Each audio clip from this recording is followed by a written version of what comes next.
Kwa nini nimezitaja aya hizi na maudhui hii kwenye makamu hii kwa siku kama hii leo? Assalamu alaykum wa rahmatullahi wa barakatuh. Innal hamdalillah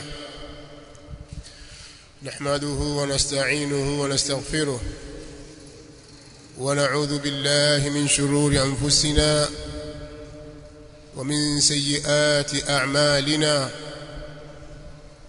من يهده الله فلا مضل له ومن يضلل فلا هادي له وأشهد أن لا إله إلا الله وحده لا شريك له وأشهد أن محمدا عبده ورسوله. يا أيها الذين آمنوا اتقوا الله حق تقاته ولا تموتن إلا وأنتم مسلمون. يا أيها الناس اتقوا ربكم الذي خلقكم من نفس واحدة وخلق منها زوجها وبث منهما رجالا كثيرا ونساء واتقوا الله الذي تساءلون به والأرحام إن الله كان عليكم رقيبا. يا أيها الذين آمنوا اتقوا الله وقولوا قولا سديدا يصلح لكم أعمالكم ويغفر لكم ذنوبكم ومن يطع الله ورسوله فقد فاز فوزا عظيما. أما بعد فإن أصدق الحديث كتاب الله وخير الهدي هدي محمد صلى الله عليه وآله وسلم وشر الأمور محدثاتها فإن كل محدثة بدعة وكل بدعة ضلالة وكل ضلالة في النار. أيها الناس عباد الله، أوصيكم ونفسي بتقوى الله عز وجل فإنه قد فاز المتقون. عباد الله، يقول الله تعالى: وسارعوا إلى مغفرة من ربكم وجنة عرضها السماوات والأرض أعدت للمتقين الذين ينفقون في السراء والضراء والكاظمين الغيظ والعافين عن الناس والله يحب المحسنين والذين إذا فعلوا فاحشة أو ظلموا أنفسهم ذكروا الله فاستغفروا لذنوبهم ومن يغفر الذنوب إلا الله ولم يسروا على ما فعلوا وهم يعلمون أولئك جزاؤهم مغفرة من ربهم وجنات تجري من تحتها الأنهار خالدين فيها ونعم أجر العاملين. معشر المؤمنين، kwanza tuna wajibu mkubwa wa kumshukuru na kumhimidi Allah subhanahu wa ta'ala aliyetubakisha hai akatuwezesha mpaka tukaingia katika mwezi wa Ramadhani katika mwaka huu. Sote tunafahamu kwamba tuna watu wengi tunaowajua miongoni mwa ndugu zetu, jamaa zetu, marafiki zetu na watu wa aina mbalimbali walioishi katika ulimwengu huu. Allah subhanahu wa ta'ala hakuwapa nafasi nyingine ya kudiriki mwezi wa Ramadhani katika mwaka huu. Waliondoka duniani kabla ya kuingia mwezi huu wa Ramadhani. Lakini mimi na wewe na yule tumeipata fursa hii. Ni jambo la kumshukuru sana Allah subhanahu wa ta'ala. Lakini jambo jingine pia la kumhimidi na kumshukuru Allah ni kutuwafikisha sisi na kutuwezesha tukaweza kutekeleza wajibu na lile linalopaswa kufanywa baada ya kufika katika mwezi huu wa Ramadhani, kwa sababu kuna watu wako hai wazima wa afya, hawana matatizo yoyote, lakini hawafanywi lile linalopaswa kufanywa katika mwezi wa Ramadhani. Kwa ufupi kwamba hawafungi na hawana udhuru wowote wa kisheria. Wao ukiwauliza watakwambia kwamba wana udhuru, wajua hivi wajua vile, lakini kisheria si udhuru, hawafungi. Wapo watu wa namna hiyo, wala hawaswali.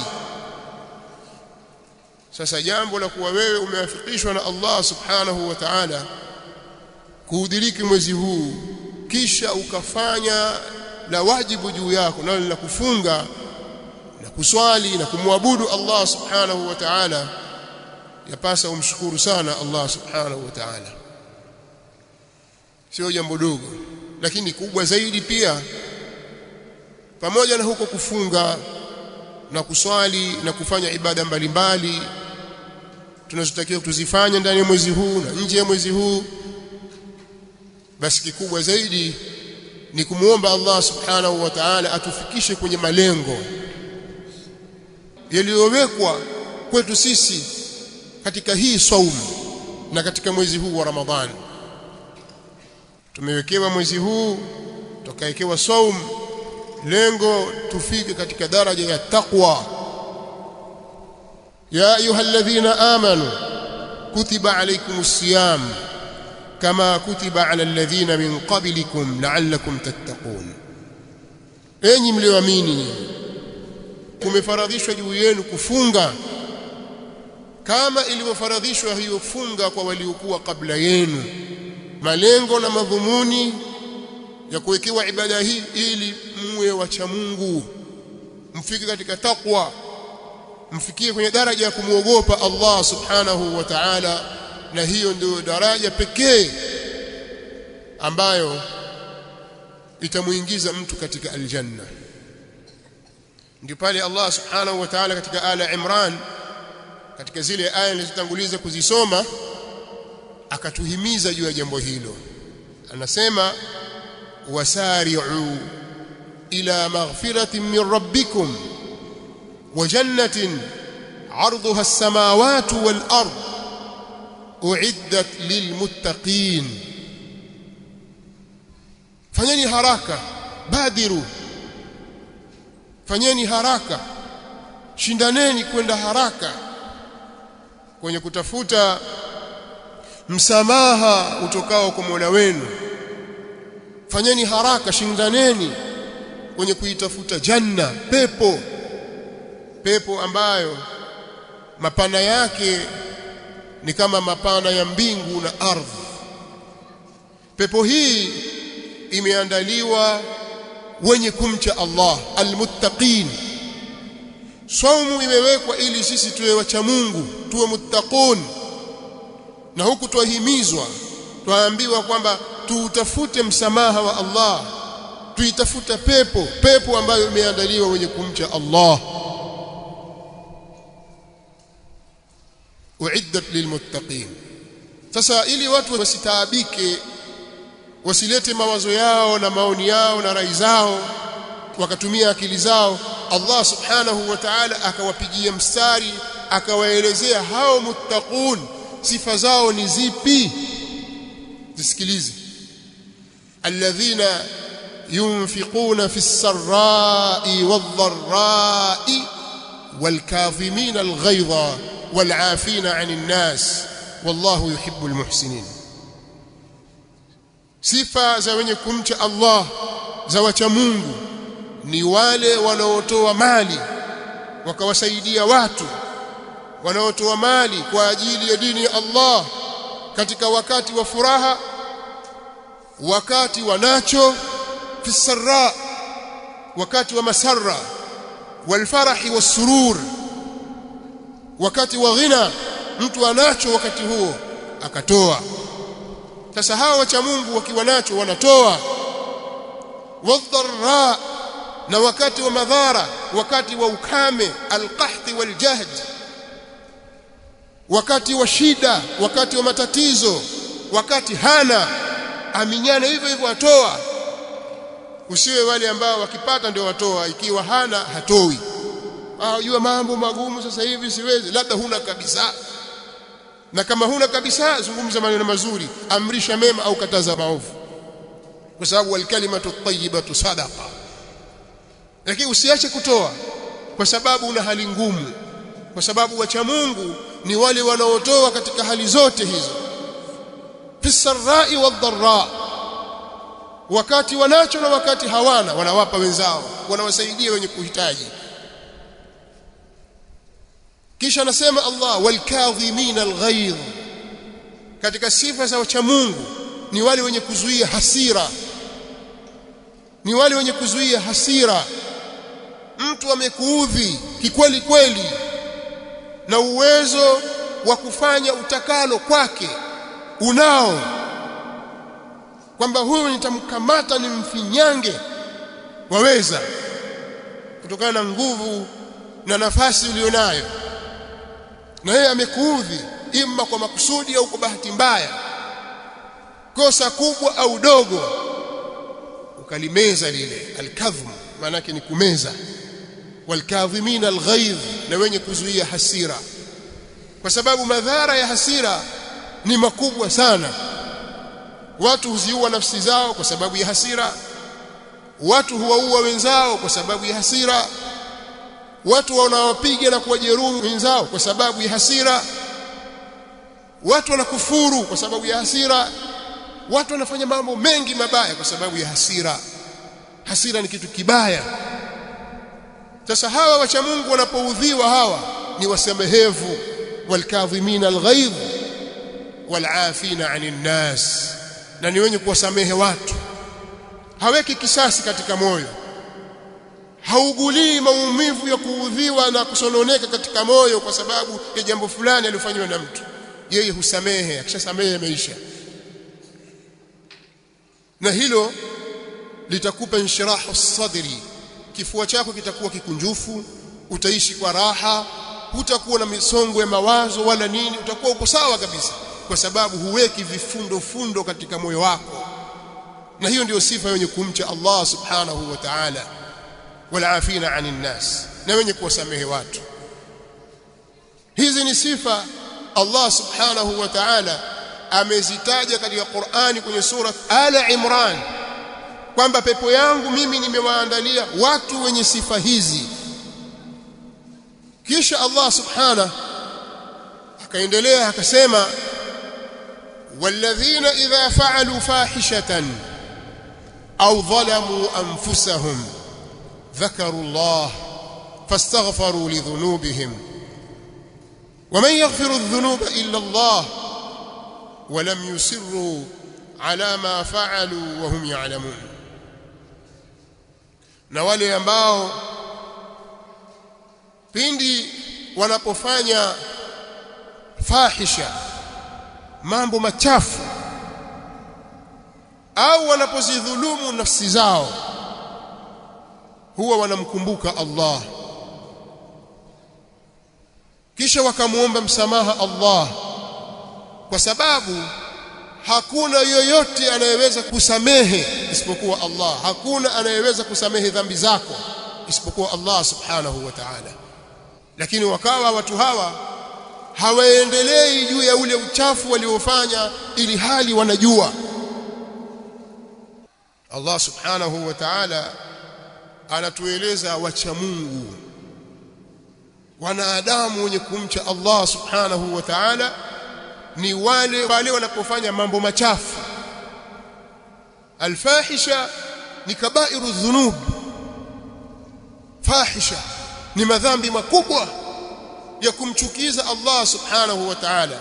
Kwa kuwa wewe ni mwanadamu, kiumbe cha Allah subhanahu wa ta'ala, ule ubinadamu wako uko kwenye kukosea, ukateleza, ukafanya dhambi kubwa au ndogo, ukafanya fahisha au kaidhulumu nafsi kwa kuzembea kwenye taa, ulitakiwa utekeleze wajibu fulani, ulitakiwa uswali alfajiri kwa wakati, hukuswali, imekupita, au amali yoyote katika amali za khairi, imma ya faradhi na wajibu au ya sunna, lakini wewe ulizembea ukaidhulumu nafsi yako, au umeidhulumu nafsi yako kwa madhambi madogo, wewe baada ya kufanya hayo ukaona mtihani huu, ninaye Mola aliyeniumba mimi, nina Mola Allah aliyeniumba mimi, wa huwa qadirun alayya, yeye ana uwezo mkubwa juu yangu na anayajua ninayoyafanya, anaweza kuniadhibu wakati wowote mimi asiponidhiriki na rahma yake. Ukaligundua hili, ukamkumbuka Allah na uwezo wake na nguvu zake, ukaomba msamaha, na hakuna anayesamehe dhambi isipokuwa Allah. Na ikawa wewe umekoma baada ya kuligundua hilo na kuomba msamaha, hiyo ni sifa katika sifa za wacha Mungu. Kwa hiyo watakuwa wamekosea wale wanaowabeza watu bora katika ulimwengu huu kama masahaba wa Mtume sallallahu alaihi wasallam. Yani baadhi yao wakawa yamethibiti kwao kuna madhambi fulani waliyafanya, wakataka kuwavua uadilifu wao na ubora wao kwa sababu ya dhambi walioifanya. Wao si malaika wala wao si maasumuna min adh-dhunub. Kwa hiyo kuondosha adala kwao kunapingana na aya hii, kuondosha uadilifu kwao kunapingana na aya hii. Wameteleza, wametubu. Hiyo ndio sifa ya kibinadamu. Walam yusirru ala ma fa'alu wa hum ya'lamun, na hawakuendelea kwa yale waliyofanya na hali ya kuwa wao wanajua. Angalia Allah subhanahu wa ta'ala anasemaje? Anasema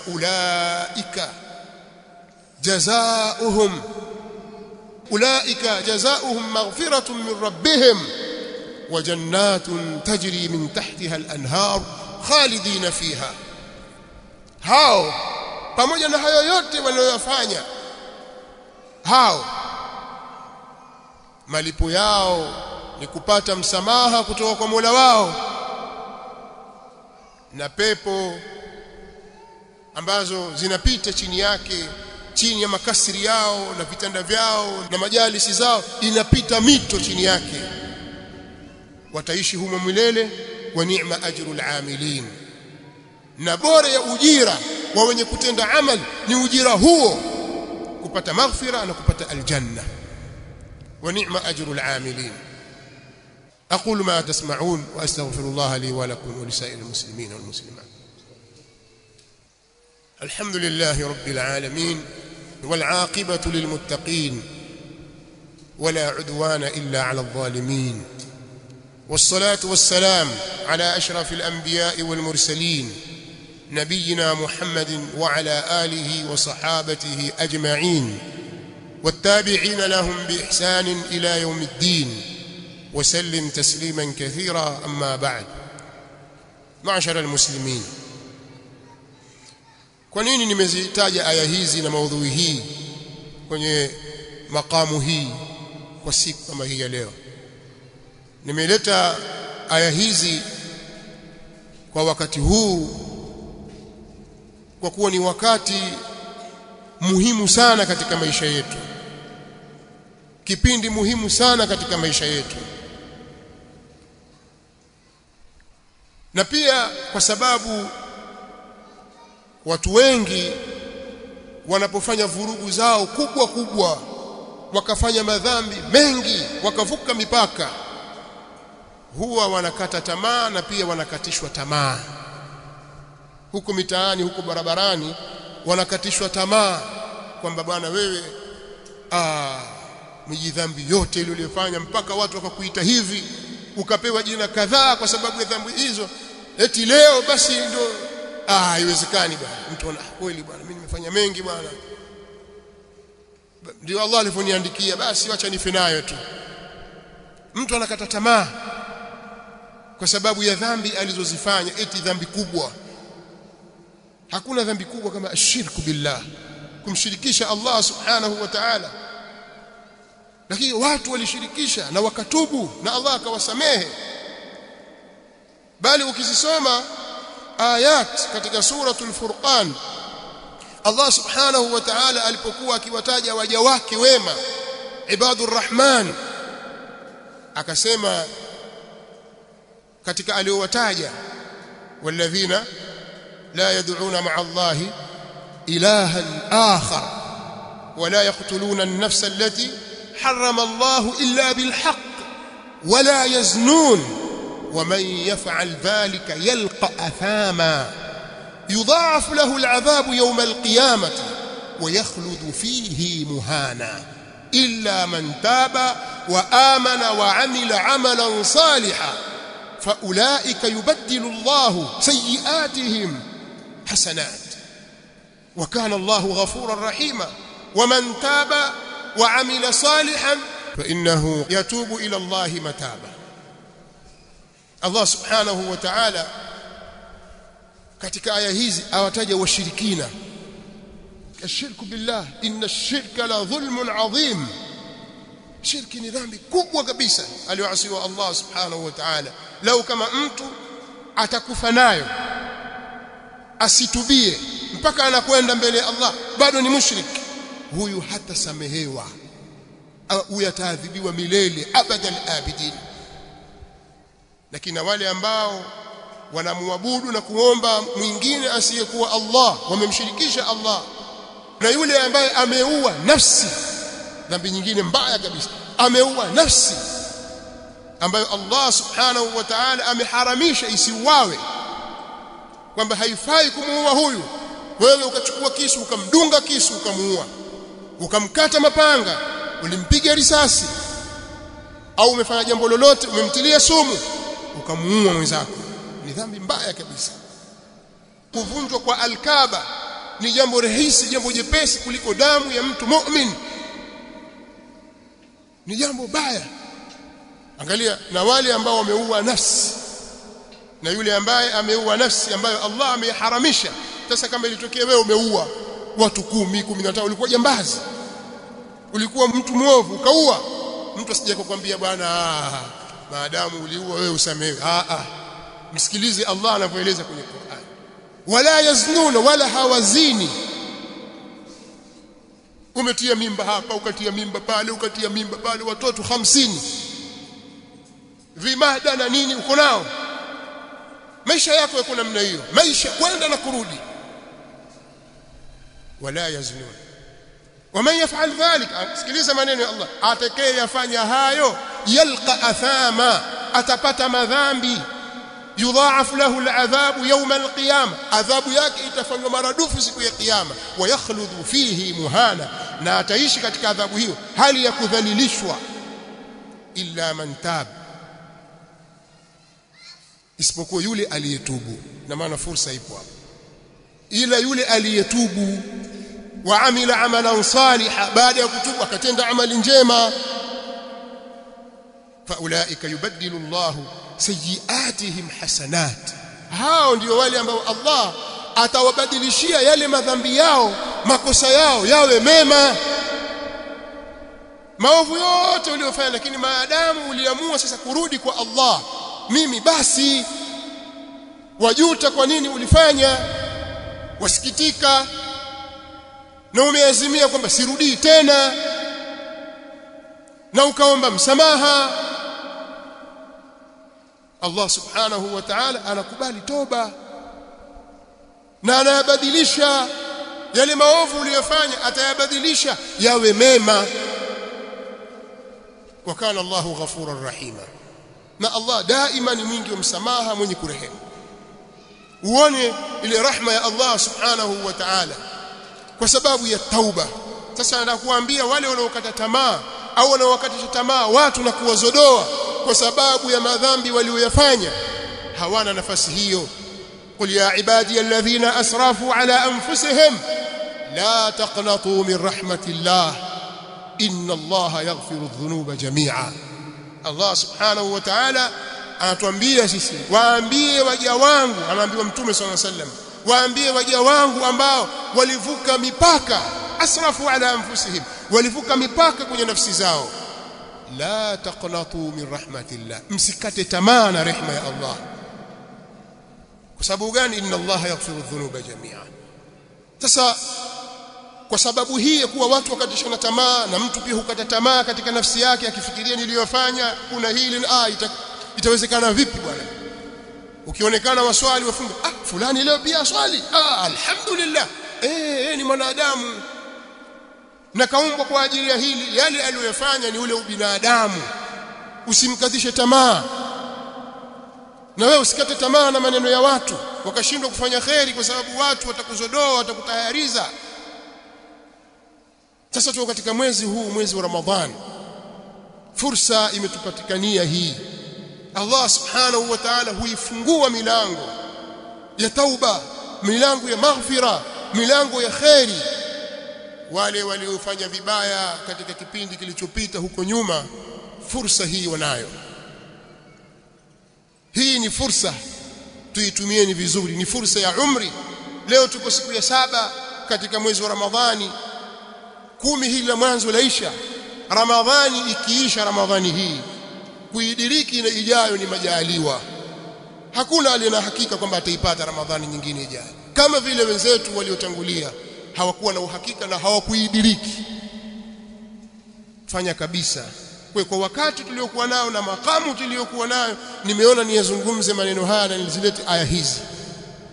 Tunayo nafasi ya kutubu, hisabu madhambi ulionayo, vyovyote atakavyokuwa. Allah subhanahu wa ta'ala, ukiwa mkweli kwake, Allah anakusamehe.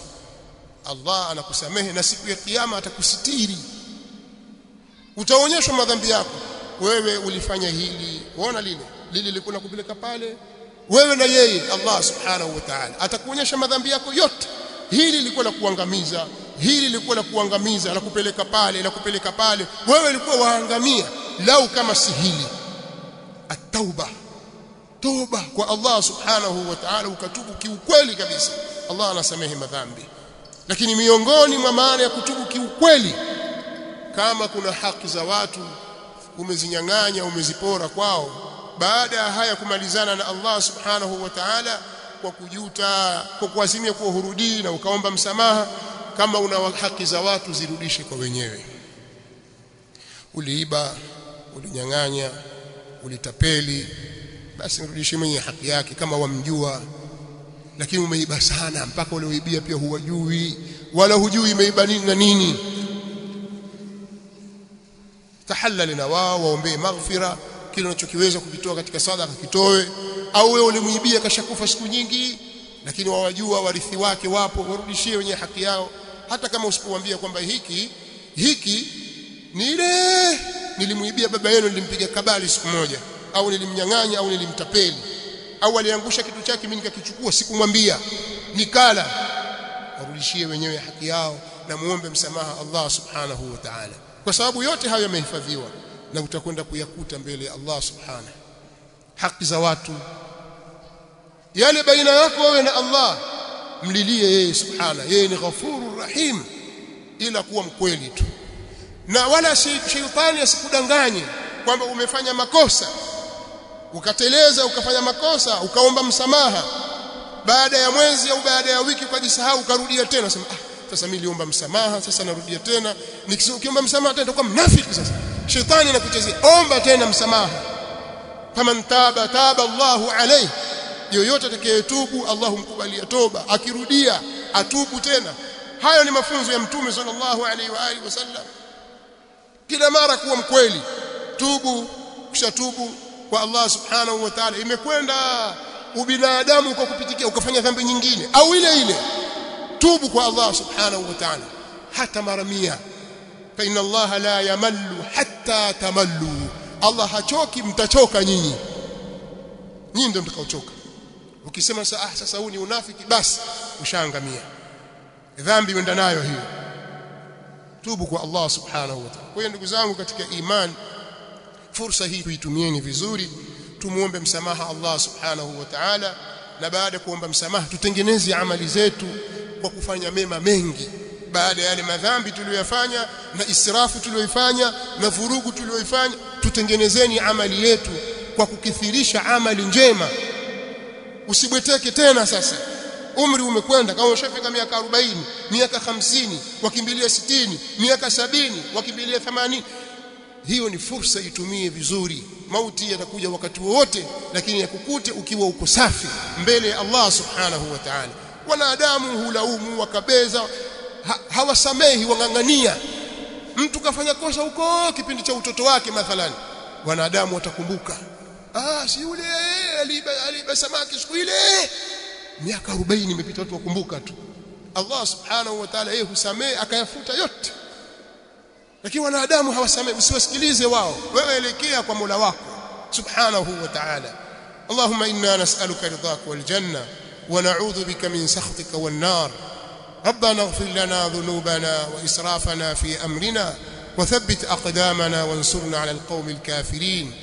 ربنا آتنا في الدنيا حسنة وفي الآخرة حسنة وقنا عذاب النار.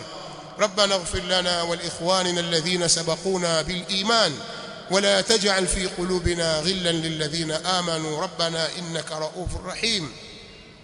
اللهم من أراد بنا سوءا فأشغله في نفسه واجعل تدبيره في تدميره يا سميع الدعاء.